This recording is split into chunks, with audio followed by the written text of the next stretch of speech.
I sentence you all to cinematic oblivion. This is a bad movie, and I sentence you to jail. This document, The People vs. The Fall Guy, Ryan Gosling's most pointless action movie, is a critique of the film The Fall Guy, presented in the format of a courtroom trial. Introduction. The document welcomes the reader to FilmJail, where The Fall Guy is on trial for crimes against cinema. The prosecution intends to present evidence that the Ryan Gosling film show. The charges against the film include stunts that defy physics, described as gravity-defying nonsense that makes Fast Furious look like a documentary. Forced romance, characterized as a contrived love story that seems to have been written by an AI. Time theft, accusing the film of wasting 127 minutes of the audience's life. Audience manipulation, stating that, "But the dog was cute," is not a valid defense for cinematic mediocrity. Exhibit A, the physics-defying stunts. The document acknowledges an appreciation for good stunts but argues that The Fall Guy goes beyond bending physics, instead shatter it into a million pieces. An example given is a scene where Gosling falls 20 stories, bounces off multiple objects, lands on a moving vehicle, and walks away unharmed. The critique suggests even Jackie Chan would find it excessive. The stunt industry deserves better. The document contends that despite supposedly celebrating stunt performers, the film makes their profession look like a cartoon rather than the calculated, professional art form it truly is. It highlights that real stunt performers perfect their craft through years of study and precise calculations, not by flying through the air while screaming witty one-liners. The movie's portrayal of stunt work is compared to Chef Boyardee being Italian cuisine.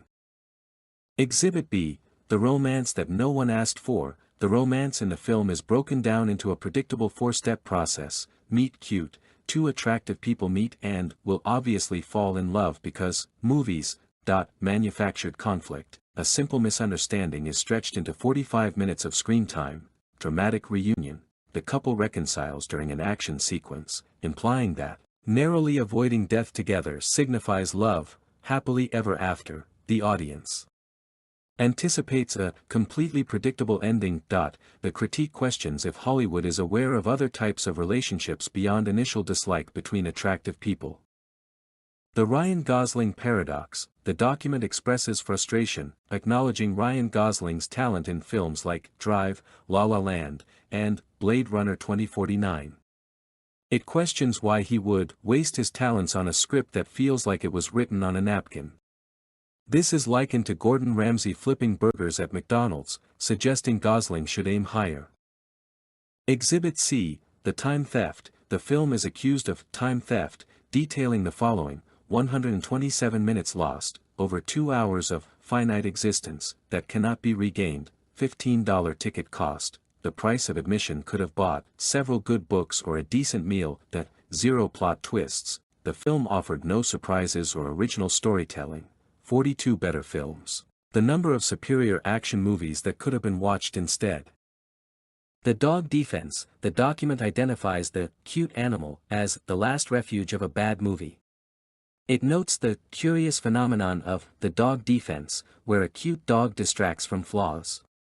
The argument, "but the dog was cute," is dismissed as invalid for cinematic mediocrity. This tactic is compared to crashing a car and then presenting a puppy as an excuse. The document asserts that these manipulative tactics will not sway their judgment, regardless of the dog's adorableness. The verdict: The Fall Guy is found guilty of excessive physics violations, romance cliches, and wasting Ryan Gosling's talents. The sentence is to be remembered as that forgettable action movie with the cute dog.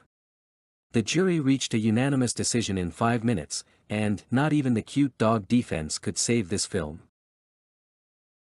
The silver lining. Despite the negative verdict, the document notes some silver linings: it made us laugh, though mostly unintentionally. The stunts were pretty, if one turn off your brain completely. Some action sequences were visually impressive. That darn dog. The dog is admitted to be objectively adorable and deserves its own spin-off film.